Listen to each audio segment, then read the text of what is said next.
Supply চেইনটাকে আমরা যদি definition wise একটু দেখার চিন্তা করি, সাপ্লাই চেইনকে অলওয়েজ বলা হয় একটা কাস্টমার যখন তার একটা প্রোডাক্টের জন্য নিডটাকে বলেছে, নিডটা শেয়ার করেছে যে আমার একটা ম্যাঙ্গো জুস দরকার, তখন আপনি কি করছেন? আপনি একটা টিম ফর্ম করে ফেলছেন যে এই ম্যাঙ্গো জুসটাকে সবচেয়ে সাশ্রয়ীভাবে তার কাছে দেওয়ার জন্য আমার কি করা লাগবে।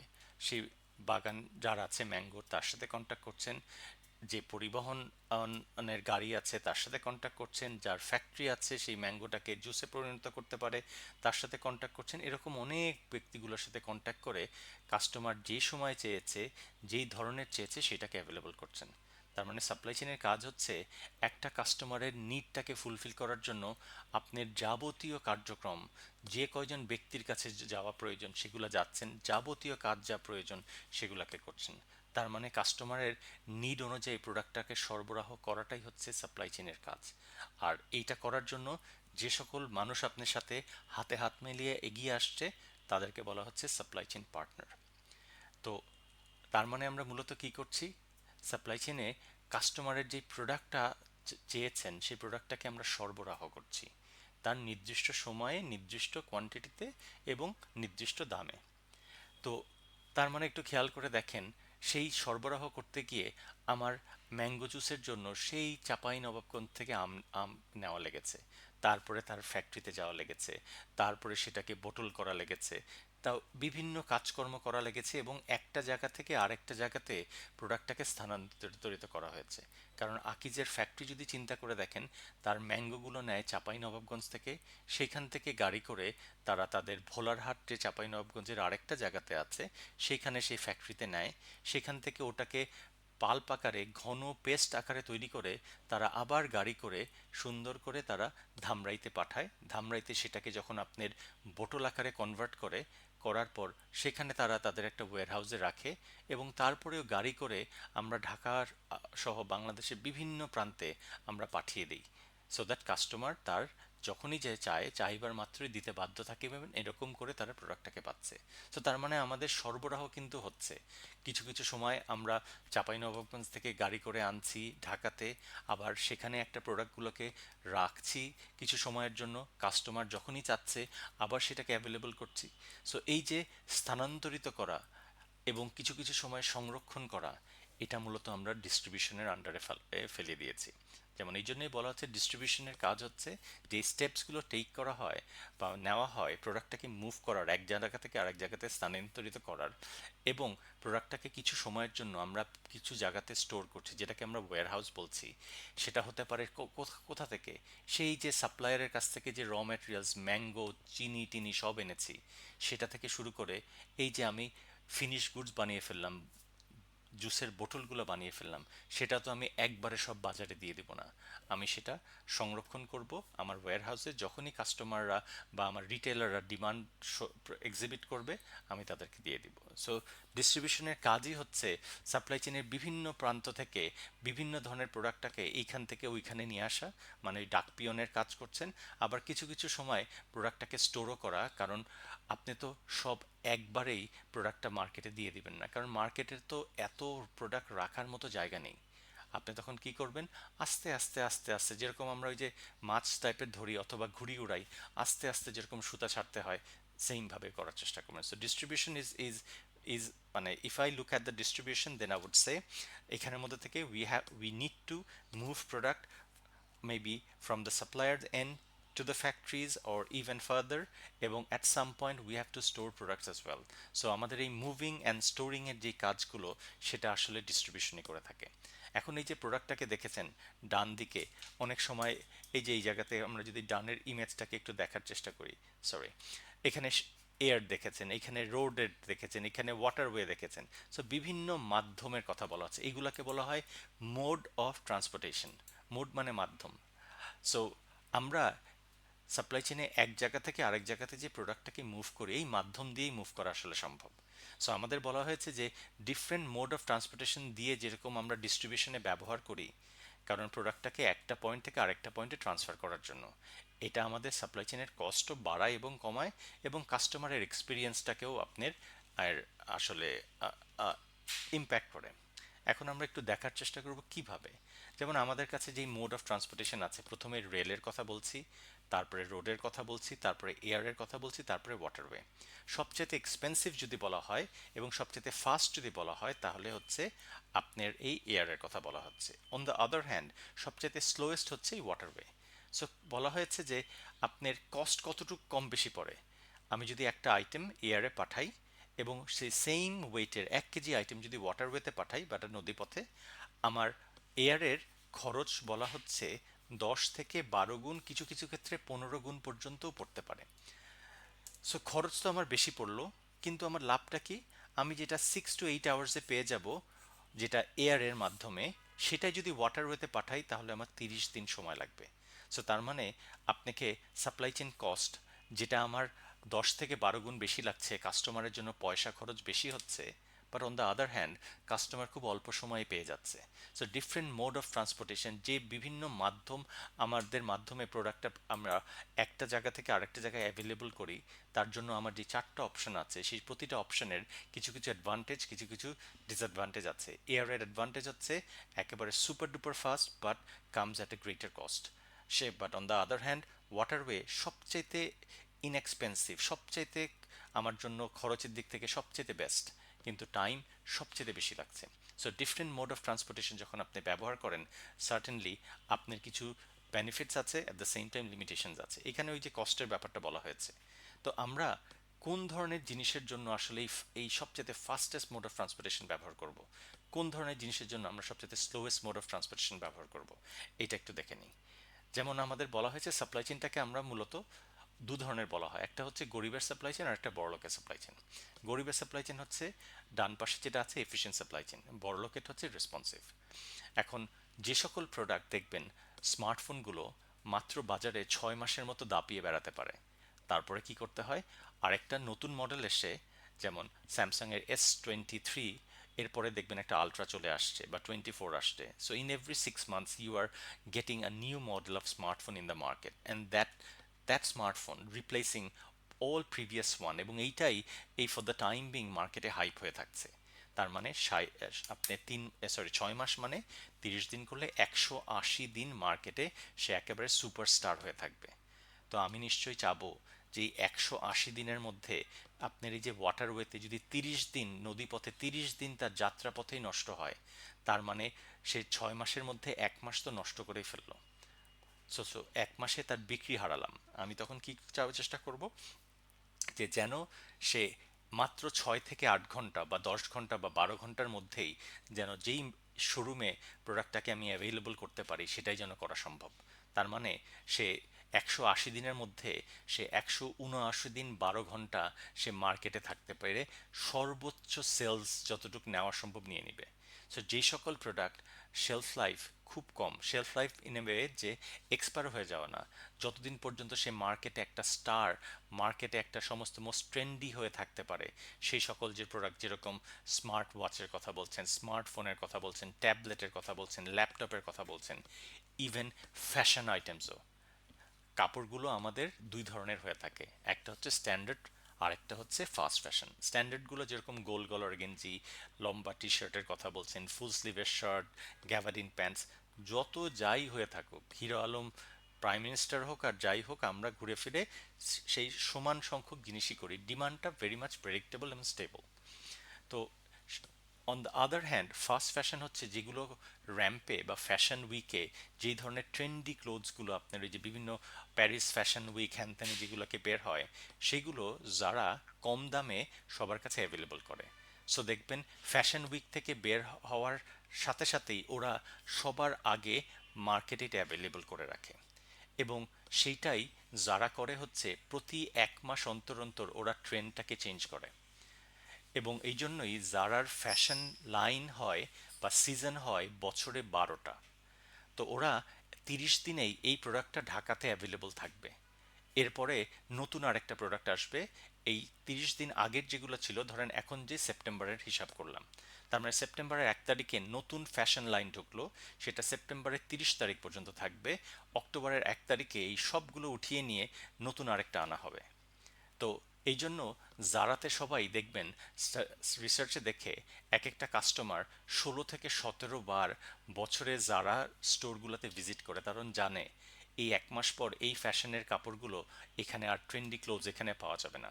তো আপনার এই 30 দিন মার্কেটে হাইপ থাকবে, ওরা এই কাপড়গুলোকে নিশ্চয়ই ওয়াটারওয়েতে পাঠাবে না, ওরা পাঠাবে ফাস্টেস্ট মোড অফ ট্রান্সপোর্টেশন। কারণ ফাস্ট ফ্যাশন, এই কাপড়গুলো এক্সপেন্সিভ, এবং এই কাপড়গুলো শুধুই মাত্র 30 দিন একটা জায়গাতে একেবারে অ্যাপেল অফ দ্য আই এর মতো থাকবে। সো যে সকল প্রোডাক্টের আপনার shelf life in a way খুবই শর্ট থাকে, এবং এগুলা আপনার খুব ইজিলি আরেকটা নতুন প্রোডাক্টকে রিপ্লেস করে, সেইগুলোর জন্য আপনার ফাস্টেস্ট মোড অফ ট্রান্সপোর্টেশন ব্যবহার করতে হবেই। ওয়ারাজ যেগুলো ম্যাচিওর প্রোডাক্ট, হতে পারে লম্বা শেলফ লাইফের, চিনির কথা বলছেন, গম, চাল, তারপরে হচ্ছে বিস্কিটসের রেগুলার কাপড় যেগুলো হচ্ছে ধরেন আপনার গ্যাবাডিনের প্যান্ট ট্যান্ট হ্যান ত্যান, এইগুলোর ক্ষেত্রে people tends to rely on inexpensive mode of transportation, যেগুলোর সময় একটু বেশি লাগবে। হয়তো গাড়িতে আপনার সময় লাগবে হচ্ছে 7 দিন 8 দিনের মতো সময় লাগবে, ওয়াটারওয়েতে সময় লাগবে হয়তো আপনার যদি হিসাব করে দেখেন 30 দিন 25 দিন 26 দিনের মতো সময় লাগবে। সো সাপ্লাই চেনটা দু ধরনের, responsive and efficient supply chain. Always গরিবের সাপ্লাই চেন সে সবসময় লো, একেবারে most inexpensive mode of transportation ব্যবহার করে, কারণ এই প্রোডাক্টগুলোর শেলফ লাইফ 4 বছর 5 বছর। তো 4-5 বছরের মধ্যে আপনার মাত্র 30 দিন বা 20 দিন 1 মাস কোনো ব্যাপারই না।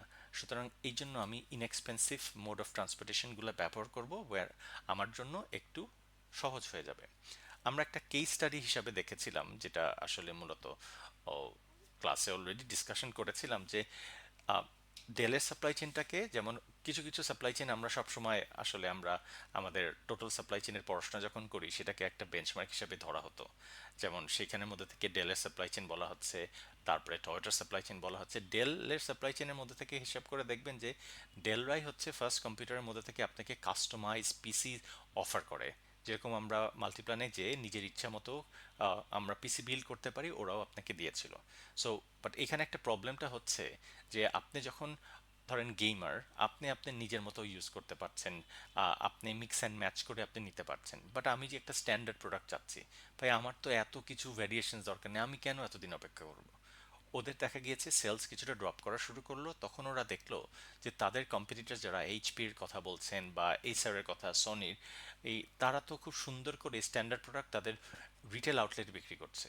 ওরা তারপরে 2007 সালের দিকে থেকে প্ল্যান করা শুরু করে, এবং যেটা জুনে এক্সিকিউট করলো, ওয়ালমার্টের মাধ্যমে তারা তাদের এই স্ট্যান্ডার্ড প্রোডাক্টগুলোকে বিক্রি করা শুরু করলো। কিন্তু আপনি যদি গেমার হন, আপনি যদি সার্ভার প্রয়োজন হয়, আপনি যদি গ্রাফিক্সের কাজ করেন, আপনাদের জন্য ওই কাস্টমাইজের অপশনটা রেডি রেখেছিল। সো তারা দুইভাবে প্রোডাক্টটাকে, ডিস্ট্রিবিউশনটা দুই হাতের মতো কাজ করলো। একটা হচ্ছে ট্রেডিশনাল লাইনে, যেখানে আপনি গেলেন, টাকা দিলেন, সাথে সাথে কিনে নিয়ে আসতে পারলেন। অন দ্য আদার হ্যান্ড, আপনি যদি হাই এন্ডের প্রোডাক্ট দরকার হয়, কাস্টমাইজেশনের অপশন ইজ দেয়ার, এবং চাইলেই আপনি কাস্টমাইজ প্রোডাক্টটা পাচ্ছেন। কিন্তু you may have to wait for 7 to 10 days or even 2 উইকসের প্রয়োজনও আপনার অপেক্ষা করতে হতে পারে। পিএনজির কথাটা বলা হয়েছে, পিএনজি যেটা আসলে ডিস্ট্রিবিউশনটা দুইজনের জন্য দুই রকম করেছে, গরিবের জন্য একরকম, বড় লোকের জন্য একরকম। যেমন সুপার মার্কেট, ওয়ালমার্টরা লাখ লাখ লাখ লাখ পণ্য করে কিনে, এবং এরা আপনার এদের বাইং পাওয়ার এত বেশি, ওরা যে কোনো কোম্পানির গলায় পাড়া দিয়েই ওরা কাজ করাতে পারে। এই জন্য তারা দে আর ভেরি ফেমাস মানে ইন ডুইং দ্যাট। এখন পিএনজি যেটাকে করেছে, যে পিএনজি এই সমস্ত সুপারমার্কেট যাদের আছেন তাদের জন্য বলেছে, বস আপনাদের জন্য আমি দুই ধরনের অপশনস রাখি। ধরেন এটার উদাহরণ দিয়ে আমাদের মিনা বাজারের হিসাব করে, মিনা বাজার যদি বসুন্ধরার কাছ থেকে বা ইউনিলিভারের কাছ থেকে নেয়, তখন ওরা বললে, বস আমরা আপনাদের জন্য দুইটা কাজ করব। আপনি চাইলে ইউল্যাবের পাশে যে ওয়্যারহাউসটা আছে আমরা ওইখানে ডেলিভারি দিতে পারবো, আর আরেকটা হচ্ছে ডাইরেক্টলি আপনাদের যে স্টোরের কথা বলছেন সেই স্টোরে আপনাকে ডেলিভারি দিব। আপনার কষ্ট করে আমার কাছ থেকে এসে নিয়ে যাওয়া লাগবে না, বিকজ আপনি হিউজ কোয়ান্টিটি কিনেন, এই এতটুকু তো আমি আপনার জন্য করতেই পারি তেল টেল মেরে। সো আপনার জন্য তারা দুইটা অপশন রাখলো, আইদার ওয়্যারহাউসে ডেলিভারি দিতে পারে, অথবা নির্দিষ্ট স্টোরের রিকোয়ারমেন্ট অনুযায়ী দিতে পারে। কিন্তু যেগুলো ছোট ছোট কোম্পানি, ছোট ছোট কোম্পানি বললে ভুল হবে, সেগুলো ছোট ছোট দোকান, যেমন কারওয়ান বাজারে, তাদের জন্য কি করলো, ওরা বলেছে, তোমাদের জন্য আগে আমরা করতাম, বাট এখন পারবো না। তোমরা এক কাজ করতে পারবা, আমাদের পরিবেশক ডিলার যেগুলো আছে বা ডিস্ট্রিবিউটরের কথা যেটাই বলছেন, ওটা যাত্রাবাড়িতে আছে, তুমি এক কাজ করো, যাত্রাবাড়ি থেকে সুন্দর মতো করে নিজস্ব পরিবহনে করে যারা যারা ছোট ছোট দোকানদার আছেন তোমরা নিজেরা নিয়ে নিবা। সো পিএনজি তারা ডিস্ট্রিবিউশনটা একটু ওই যে বৈষম্যমূলক তাদের করে ফেললো। বড়দের জন্য একেবারে home delivery, direct to the store এবং তাদের ওয়্যারহাউস সেখানে অপশনটা রাখলো।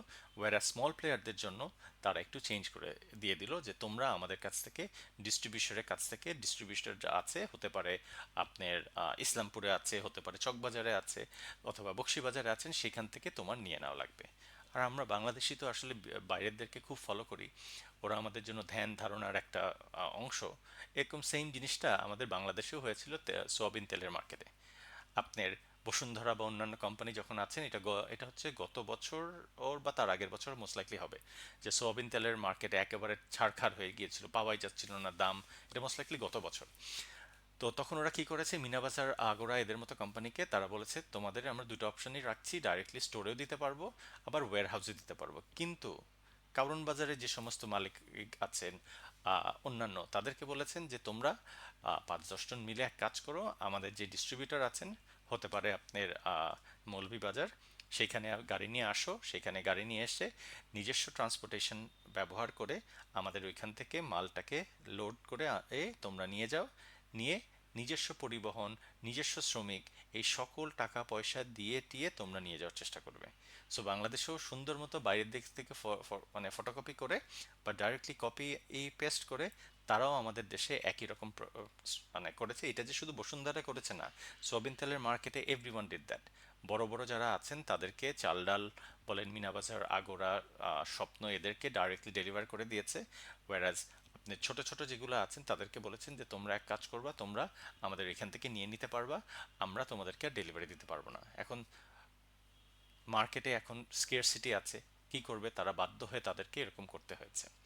তো আমাদের এর যেই পার্টটাকে আমরা একটু এতটুকু পর্যন্ত করার পর একটু এই দুটো একটু স্কিপ করে আমরা একটু চলে যাওয়ার চেষ্টা করি, 3টা স্লাইডস আমরা স্কিপ করে গেলাম বিকজ আমাদের লেকচারটাকে একটু ছোট করার জন্য। সো আমাদের ডিস্ট্রিবিউশনটার মূলত কথা বলেছিলাম, ডিস্ট্রিবিউশনটা কি চায়, চাই হচ্ছে সেই সাপ্লায়ারের কাছ থেকে প্রোডাক্টটাকে গ্রহণ করা থেকে শুরু করে এবং কাস্টমারের কাছে প্রোডাক্টটা পৌঁছানোর এই সকল দায়িত্বটাই আসলে ডিস্ট্রিবিউশনে নিতে নিতে হয়। যে কখন পাঠাবো, আবার কোথায় স্টোর করবো, that means transportation and warehousing, এই সবগুলোই ডিস্ট্রিবিউশনের এখতিয়ারের মধ্যে পড়ে। এখন আমি তো চাবো যে আপনি প্রোডাক্টটাকে যত তাড়াতাড়ি আমার হাতে অ্যাভেলেবল করবেন আমি তত খুশি হব। সো ডিস্ট্রিবিউশনটা আসলে কতটুকু, মানে একজন কাস্টমার যে স্যাটিসফাই হচ্ছে বা না হচ্ছে তার কিছু কিছু নিয়ামক টাইপের আছে বা ফ্যাক্টরসগুলো আছে। So will be looking at the 7 factors that actually can increase your satisfaction. এই ফ্যাক্টরসগুলো আসলে দেখার চেষ্টা করব। নাম্বার 1 ফ্যাক্টরসের কথা বলা হচ্ছে রেসপন্স টাইম। তার মানে কত তাড়াতাড়ি আপনি আমার কাছে প্রোডাক্টটা অ্যাভেলেবল করতে পারছেন, আমি সেটার দিকে খেয়াল রাখবো। যত তাড়াতাড়ি হতে পারবে আমি আল বি ভেরি হ্যাপি, যত ডিলে হবে ওয়েটিং টাইম বাড়তে থাকবে, আমার স্যাটিসফ্যাকশন লেভেলটা আস্তে আস্তে ড্রপ করবে। চাল ডালে সবসময় দেখতে পারি যেটা হচ্ছে যে ভ্যারাইটি প্রোডাক্ট থাকে না, খুবই লিমিটেড কালেকশনস থাকে। সো ডিস্ট্রিবিউশনের কাজ হচ্ছে আমার জন্য, অবশ্যই আমি চাবো অনেক বাহারি ধরনের প্রোডাক্টগুলোকে অ্যাভেলেবল করছেন। ধরেন ফর অ্যান এক্সাম্পল, একটা টমেটো ক্যাচাপের মধ্যেই বিভিন্ন রকমের আছেন, হতে পারে গার্লিক, হতে পারে চিলি, তারপরে হতে পারে হট সস, হতে পারে তারপরে এরকম বিভিন্ন, তারপরে হতে পারে ওই যে আপনার গ্রিন চিলির হতে পারে, তারপরে আপনার তেঁতুলের হতে পারে। তার মানে টমেটো ক্যাচাপি যখন থাকবে ওটার মধ্যে থেকে 8-10 ধরনের থাকতে হবে। সো আপনি যখন এরকম 8-10টা ধরনের রাখছেন না, আমার কিন্তু একটু ডিসস্যাটিসফ্যাকশন হবে। কেন শুধুমাত্রই ওই একটাই শুধু চিলি সস, চিলি সস আর চিলি সস, কেন আরও 5-6 রকমের রাখছেন না? সো যখন আপনারা এই ভ্যারাইটি প্রোডাক্ট রাখছেন, টমেটো ক্যাচাপের মধ্যেই 6-7 ধরনের রাখছেন, সেইটা রাখছেন, তখন আমি উইল বি ভেরি হ্যাপি। আমরা সবসময় চাল ডালে দেখি, সরি চাল ডালকে একটু ক্রিটিসাইজ করছি, কিছু জায়গাতে দেখতে গেলেই দেখি sorry out of stock, click করতে গেলেই আউট অফ স্টক। সো ডিস্ট্রিবিউশনের কাজ হচ্ছে আমি চাবো যে কাস্টমারের কাছে প্রোডাক্টটাকে সহজেই অ্যাভেলেবল করে রাখা। কারণ অ্যাভেলেবল যদি না থাকে, একটা কাস্টমার কি করবে, অন্য প্রোডাক্ট কিনবে, অন্য স্টোরে যাবে। সো লসটা তো আপনারই হচ্ছে, রেভিনিউ কালেকশন করতে পারছেন না। সো ডিস্ট্রিবিউশন যদি সেই প্রোডাক্টটাকে অ্যাভেলেবল করে না রাখে, কাস্টমার তো কখনোই সেই প্রোডাক্টটা পাবে না, আর দিনের শেষে রিটেলার তারই লস হবে অথবা কোম্পানির লস হবে। এখন অনেক সময় আমি অর্ডার করি, ধরেন অনলাইনে অর্ডার করলাম, করার পর আমি অর্ডার করলাম 2 ধরনের, একটা হচ্ছে 2 লিটারের কোক, আরেকটা হচ্ছে 1 লিটারের কোক, বা 1 লিটার, হ্যাঁ ধরলাম 1 লিটারের কোক। সো 2 লিটারের কোক অর্ডার করেছি 10টা, আর 10টা অর্ডার করেছি 1 লিটারের। হঠাৎ দেখলাম এই যে আজকে বৃষ্টি হচ্ছে প্রচুর, আমার গেস্ট হাফ বলেছে সরি উত্তরাতে প্রচুর পানি হচ্ছে, আমি আসতে পারবো না, আমার তো এত কোক দরকার নেই। আমি তাড়াতাড়ি কি করবো যে ভাই প্লিজ প্লিজ, আপনাকে আমি 2 লিটারের অর্ডার করেছিলাম 10টা, আর 1 লিটারের করেছিলাম 10টা, আপনি কি 2 লিটারের যেটা আছেন সেই 2 লিটারেরটা কি আপনি একটু স্টপ করতে পারবেন কিনা প্লিজ। সো আমার অনেক ক্ষেত্রে অর্ডারটাকে আইদার আমি ক্যান্সেল করতেও যেতে পারি, অথবা হোল্ড করে রাখতেও চাইতে পারি। এখন আপনার ডিস্ট্রিবিউশন বলে সরি অর্ডার হয়ে গিয়েছে, কোনোভাবেই এটা আর ঘোরানো সম্ভব না, ওই সালমান খানের মতো একবার কমিটমেন্ট করে দিয়েছেন, সেকেন্ড আর কমিটমেন্ট ঘোরানো সম্ভব না, এরকম যদি হয়ে থাকে I will be very disappointed. কারণ আমার চাইলেই আমি কাস্টমাইজ করতে পারবো। সো কাস্টমাইজ যদি আমি করার সুযোগ থাকে, অনেক সময় কাস্টমাইজ হতে পারে, সরি আমি ক্যান্সেল করতে চাচ্ছি পার্শিয়াল অর্ডার, শুধুই মাত্র আপনার 1 লিটারের কোকগুলো নিতে চাচ্ছি, 2 লিটারটা নিব না। অথবা বলতে পারি যে সরি আমার আজকে তো বৃষ্টির কারণে আমার এই অর্ডারটাকে আজকে একটু হোল্ড করে রাখতে হচ্ছে, আপনি কি এইটা স্যাটারডে এর দিকে আপনি দিতে পারবেন কিনা। স্যাটারডের দিকে দিতে পারলে আমার অর্ডারটা তো স্যাটারডেতে দিবেন, কারণ আমার আজকের ইভেন্টটাকে রিস্কেডিউল করা হয়েছে। আপনি বললেন সরি স্যার আমরা তো আজকে বের হয়ে গিয়েছে, আমরা কোনোভাবেই পসিবল না, আপনি কি আজকেই রাখতে হবে। সো এরকম যদি আমি চাইলে অর্ডারটাকে ক্যান্সেল, অর্ডারটাকে কাস্টমাইজ অথবা প্রস্পন করতে চাই, সেই সুযোগটা আছে কিনা। আরেকটা হচ্ছে অর্ডার ভিজিবিলিটির কথা বলা হয়েছে। অর্ডার ভিজিবিলিটির মধ্যে আপনাকে দেখতে হচ্ছে যে আমরা অর্ডার করেছি যখন, মানে ইউজুয়ালি অর্ডার করি তখন দেখা যায়, যেমন দারাজের ক্ষেত্রে বলবেন, তখন দেখবেন যে চায়না থেকে প্রোডাক্টটাকে শিপ করে দেওয়া হয়েছে। এখন সেটা ওদের কাস্টমসে আছে, কাস্টমস ক্লিয়ার হওয়ার পর প্লেনে উঠেছে, প্লেন থেকে বাংলাদেশে ল্যান্ড করেছে, ল্যান্ড করার পর আপনার সেটার মধ্যে থেকে এখন কাস্টমস ক্লিয়ার করছে, করার পর ওদের লোকাল যে ওয়্যার হাউস সেখানে চলে গিয়েছে, লোকাল ওয়্যার হাউসের পর আপনার এরিয়ার ওয়্যার হাউসে গিয়েছে, এরকম বিভিন্ন আপনাকে নোটিফিকেশন দিতে থাকে। সো আপনি ক্লিয়ারলি দেখতে পাচ্ছেন প্রোডাক্টটা আপনার এখন সাপ্লাই চেইনের কোন জায়গাতে আছে, ডিস্ট্রিবিউশনের কোন জায়গাতে আছে, কোন ওয়্যার হাউস আছে, কোথায় আছে। সো আপনি যখন এইটা দেখতে পারবেন আমি ভেরি ভেরি স্যাটিসফাইড হব, বিকজ এইটার উপর নির্ভর করে আমার অনেক কিছু প্ল্যান করতে হচ্ছে। যেমন খেয়াল করে দেখবেন উবার যখন আপনাকে কল করেন, উবারে কি দেখতে পান রিয়েল টাইমে গাড়িটা কোথায় আছে। আপনি কি করতে হতো, আপনি যদি এটা না থাকতে হতো, থাকতো যদি, আপনি তখন নিচে সুন্দর করে নেমে 10 মিনিট 15 মিনিট আগে বসে থাকতেন। এই 15 মিনিট আপনার জন্য it's a West of time. আপনি রিয়েল টাইমে দেখতে পাচ্ছেন বলে যখনই আপনার গাড়ি এখানে আসছে আপনি সুন্দর করে নিচে নেমে যাচ্ছেন। এটা তো গেল পার্সোনাল লেভেলে। বাট আপনি যদি প্রোডাকশনের জন্য অর্ডার করে থাকেন, আপনার কি করবেন, প্রোডাক্টগুলো যখন আপনার ওয়্যার হাউসে নামে তখন আপনি কি করেন, সেগুলোকে আনলোড করেন, করে আগে একটা কিউসি করেন, কিউসি করে আপনি আপনার ওয়্যার হাউসে বা ঘরে তোলেন। তো তার মানে গাড়িটা কতটুকু আছে, আসতে আরও 3 ঘন্টা সময় লাগবে, আপনি আপনার ওয়ার্কারদের অন্য কোনো কাজে এঙ্গেজ রাখতে পারবেন, রেখে বলবেন ঠিক আছে তোরা 2.5 ঘন্টা পর এখানে আয়, আসলে এই গাড়িতে চলে আসছে আর মাত্র ও ½ অ্যান আওয়ার সময় লাগছে, আর মাত্র 1 ঘন্টা সময় লাগছে, তুই তাহলে ওই জায়গাতে কাজ করতে থাক রে বাবা। সো আপনি আপনার এমপ্লয়িকে অন্য জায়গাতে এঙ্গেজ করতে পারবেন, প্ল্যানগুলোকে সুন্দর করতে পারবেন যে এইটা কত দূর দূরে আছে, কত সময়ের মধ্যে আসছে, যখন এই সকল কিছু ক্লিয়ারলি আপনার সাথে সামনে ড্যাশবোর্ডে থাকবে, আপনার জন্য এক্সপিরিয়েন্সটা খুব ভালো হবে, আপনি কাজগুলো খুব সুন্দর করতে পারবেন। প্রোডাক্টটা যেরকম সবসময় আপনার কাছে আসবে, নট নেসেসারিলি সবসময় প্রোডাক্টগুলোকে একেবারে বেস্ট পসিবল কোয়ালিটিতে আসে। হয়তো আপনি যেই ধরনের চাচ্ছেন সেরকম আপনার রিকোয়ারমেন্ট ফুলফিল নাও করতে পারে। এখন সেই ক্ষেত্রে আপনি কি করবেন, রিটার্ন করতে হবে। আমরা লন্ডনে থাকতে চায়না থেকে যখন প্রোডাক্টটা অর্ডার করতাম অসম্ভব সুন্দর তাদের ইমেজেস থাকতো, ওভারকোটগুলো খুব সুন্দর, হাতে পাওয়ার পর তখন মনে হতো ও হুজুর চাইলাম আঙ্গুর দিলা খেজুর। তখন কি হচ্ছে আপনি সার্টেনলি রিটার্ন করতে যাবেন, কিন্তু আমরা যখন রিটার্ন করতে যেতাম তখন প্রোডাক্টের দাম পড়েছে 20 পাউন্ড, পাঠাতেই এখন খরচ পড়বে এই ঝামেলা ওই ঝামেলা 8 পাউন্ড। বাবা থাক দরকার নাই প্রোডাক্টটা রেখে দিই। আমি প্রোডাক্টটাকে কিন্তু রাখছি খুশি হয়ে না, আমার রিটার্ন করাটা খুব ডিফিকাল্ট সেটার হিসাব করে, এই ছবি তুলতে হবে এই করতে হবে। এবং চাইনিজদের সাথে এখন তো চ্যাট জিপিটি আছে, বাট আগে কমিউনিকেট করা মনে হচ্ছে আমি মঙ্গল গ্রহের সাথে কারোর সাথে কমিউনিকেট করছি। এই জন্য রিটার্নটা অতটা ইজি ছিল না। বাট অ্যামাজনের রিটার্ন খুব ইজি। আপনার ওরা করে যে অপশন দুটো থাকে, ওদের নির্দিষ্ট ওয়্যারহাউসে আপনি যে দিয়ে আসতে পারেন, অথবা বাসার আশেপাশে যেগুলো জিপিও বক্স আছে, ওই জিপিওর ওদের ওইখানে একটা ডেজিগনেটেড কর্নার আছে, সেখানে দিয়ে আসতে পারেন। সো আমাদের ধানমন্ডিতে এখানে জিগাতলাতে পোস্ট অফিস আছে, এই জায়গাতে পোস্ট অফিস আছে, আপনি বাসার পাশে পোস্ট অফিসের ওইখানে সুন্দর করে বক্সটাতে দিয়ে দিলেই আপনার হয়ে যাবে, প্রোডাক্টের রিটার্ন হয়ে যাচ্ছে। সো রিটার্ন করাটা কোনো ব্যাপারই না। সো আপনার যদি খুব ইজিলি রিটার্নের সুযোগ হয়ে থাকে, আমি অ্যাজ এ কাস্টমার হিসাবে আপনার ডিস্ট্রিবিউশনের ব্যাপারে খুবই খুবই স্যাটিসফাইড থাকবো। লাস্টলি যেটাকে আমরা বলেছিলাম সেটা হচ্ছে টাইম টু মার্কেট। তার মানে এটা একটা গ্যাজেট অ্যান্ড গিয়ারের এক্সাম্পল দিই। আইফোন যখন বাজারে ছাড়ে, বাজারে সবাই ইউএসএতে অ্যাভেলেবল হয়, দেখবেন ফেসবুকে তার পরের দিনে একটা ছবি আসে গ্যাজেট অ্যান্ড গিয়ারে, 12 ঘন্টার বা 14 ঘন্টা বা একদিনের মধ্যেই আপনার আইফোন নতুনটা হাতে চলে এসেছে। তার মানে বাজারে লঞ্চ হওয়ার সাথে সাথেই কত তাড়াতাড়ি প্রোডাক্টটা আপনি কাস্টমারের জন্য অ্যাভেলেবল করে রাখতে পারছেন।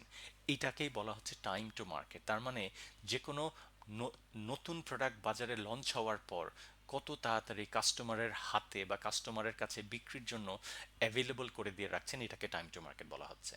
সো আপনি যত তাড়াতাড়ি আপনি করতে পারবেন, গ্যাজেট এন্ড গিয়ার পারে, অন্যান্য কোম্পানিরা পারে, তাদের ডিস্ট্রিবিউশন ইজ ভেরি রোবাস্ট, এবং আমি অ্যাজ এ কাস্টমার হিসাবে I will be very happy. So এই 7টা দিকে আমরা মূলত দেখার চেষ্টা করি যে আমরা আহ, আমার স্যাটিসফ্যাকশনটা মূলত এই দিকগুলো থেকে ফোকাস করে। এখন আমরা যে ওর পারফরমেন্সটাকে মেজার করব যে আমার ডিস্ট্রিবিউশনটা আসলে কতটুকু ভালো করছে বা খারাপ করছে, যদিও এটা মেজার করার অনেকগুলো ওয়ে আছে, আমরা জাস্ট ছোট করে দুটো ওয়ের দিকে দেখব। আমার ডিস্ট্রিবিউশনের মাধ্যমে প্রতিদিনে বা প্রতি সপ্তাহে আমি কতগুলো কাস্টমারের দরজায় অর্ডারটা পৌঁছাতে পারছি। একটা হচ্ছে অর্ডার সংখ্যা, এবং সেই অর্ডারগুলো পৌঁছানোর জন্য আমার কত টাকা খরচ হচ্ছে। সো আমার যদি খরচ অনেক বেশি হয় তাহলে বলবো যে sir you are not economical. তার মানে আমার একদিক থেকে দেখতে হবে দিনের শেষে কতগুলো অর্ডার আমি কমপ্লিট করতে পারছি, এবং আমার কত টাকা খরচ হচ্ছে। এবং এই অর্ডারটা শুধু কমপ্লিট করলেই কিন্তু হবে না, এই অর্ডারটার মধ্যে আপনাকে একটা জিনিস খেয়াল করতে হবে, এটাকে ওটিআইএফ বলা হয়, on time in full. On time মানে সেপ্টেম্বরের 3 তারিখে বলেছি 12টার সময়, সেই 12টার সময় ডেলিভারি দেওয়া। ইন ফুলের কথা বলা হচ্ছে আপনাকে 5,000 পিস বলেছি, 5,000 পিসই আপনি দিচ্ছেন। শুধু ডেলিভারিটা দিলে হচ্ছে না, আপনার ওটিআইএফটাকে বা এই পারফেক্ট অর্ডারটাকেও কিন্তু করতে হবে। পার্শিয়াল অর্ডারে আপনার কিন্তু ডিসস্যাটিসফ্যাকশন রাইজ করবে এবং পারফরমেন্সটাকেও হ্যাম্পার হয়ে যাবে। সো পারফরমেন্সের ক্ষেত্রে আপনার এই দুটো দিক থেকে খেয়াল করে যে কতটা অর্ডার ফুলফিল করছেন এবং কত টাকা খরচ করছে, এবং একই সাথে আপনাকে খেয়াল করতে হচ্ছে যে আমি কি সেই নির্ধারিত সময় যেটা আছেন সেই সময়ে অর্ডারটাকে ফুলফিল করতে পারছি কিনা, এবং ফুলফিল করার সাথে সাথে আমার খরচটা কত হচ্ছে। আমরা কোম্পানিরা যেটাকে করার চেষ্টা করে যে আমরা এই যে দেখেছেন, আমরা যেরকম বাজারে যদি অনেক বেশি খরচ হয়ে যায় আমরা কি করি, ফার্স্টে সুপার মার্কেট থেকে কিনলাম, 1 মাস চালালাম, আচ্ছা কতটুকু খরচ হলো, তারপরে আপনারা দেখেন আচ্ছা না, আমরা তাহলে লোকাল নিউ মার্কেট বাজার থেকে বাজার করে দেখি আমার কোনো লাভ হলো কিনা। তারপরে আপনি কি করেন, কাউরন বাজার থেকে কেনার চেষ্টা করেন, দেখি তো আরেকটু সাশ্রয়ী হলো কিনা, আরেকটু সাশ্রয়ী করা দরকার, আপনি তখন চলে যান সেই চক বাজার থেকে। তার মানে আপনি মাল্টিপল অপশনসগুলো ট্রাই করে দেখেন which ones can serve you the best. আমরাও সেই একইভাবে আমাদের বিভিন্ন মাধ্যমে যে প্রোডাক্টগুলোকে কাস্টমারের কাছে অ্যাভেলেবল করি, যেমন আপনি চাইলে ম্যানুফ্যাকচার আছেন, ডাইরেক্টলি কাস্টমারের কাছে অনলাইনে প্রোডাক্টটাকে, আমি এটা একটু স্লাইডটাকে আমি স্ক্রিনে চলে যাই, যেখানে আপনি ম্যানুফ্যাকচারার ডাইরেক্টলি কাস্টমারের কাছে অনলাইনে প্রোডাক্টটাকে বিক্রি করতে পারেন, করে দেখলেন অবস্থা কী। আপনি ম্যানুফ্যাকচারার ডাইরেক্টলি হোলসেলারের মাধ্যমে বিক্রি করে দেখতে পারেন, সেটার খরচ কতটুকু, অবস্থা কী। আপনি রিটেলারের মাধ্যমে বিক্রি করে দেখতে পারেন, আপনার অবস্থা কী।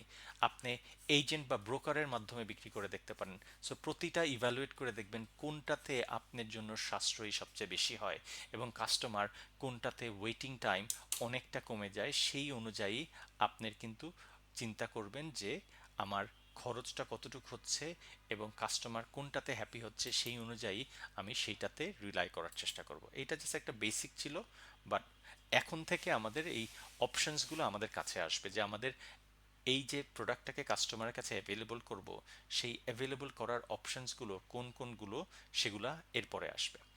এখন আপনাকে এই যে একটু আগে প্রথমের দিকে স্লাইডে নিয়েছিলাম সেই জায়গাতে নিয়ে যাই।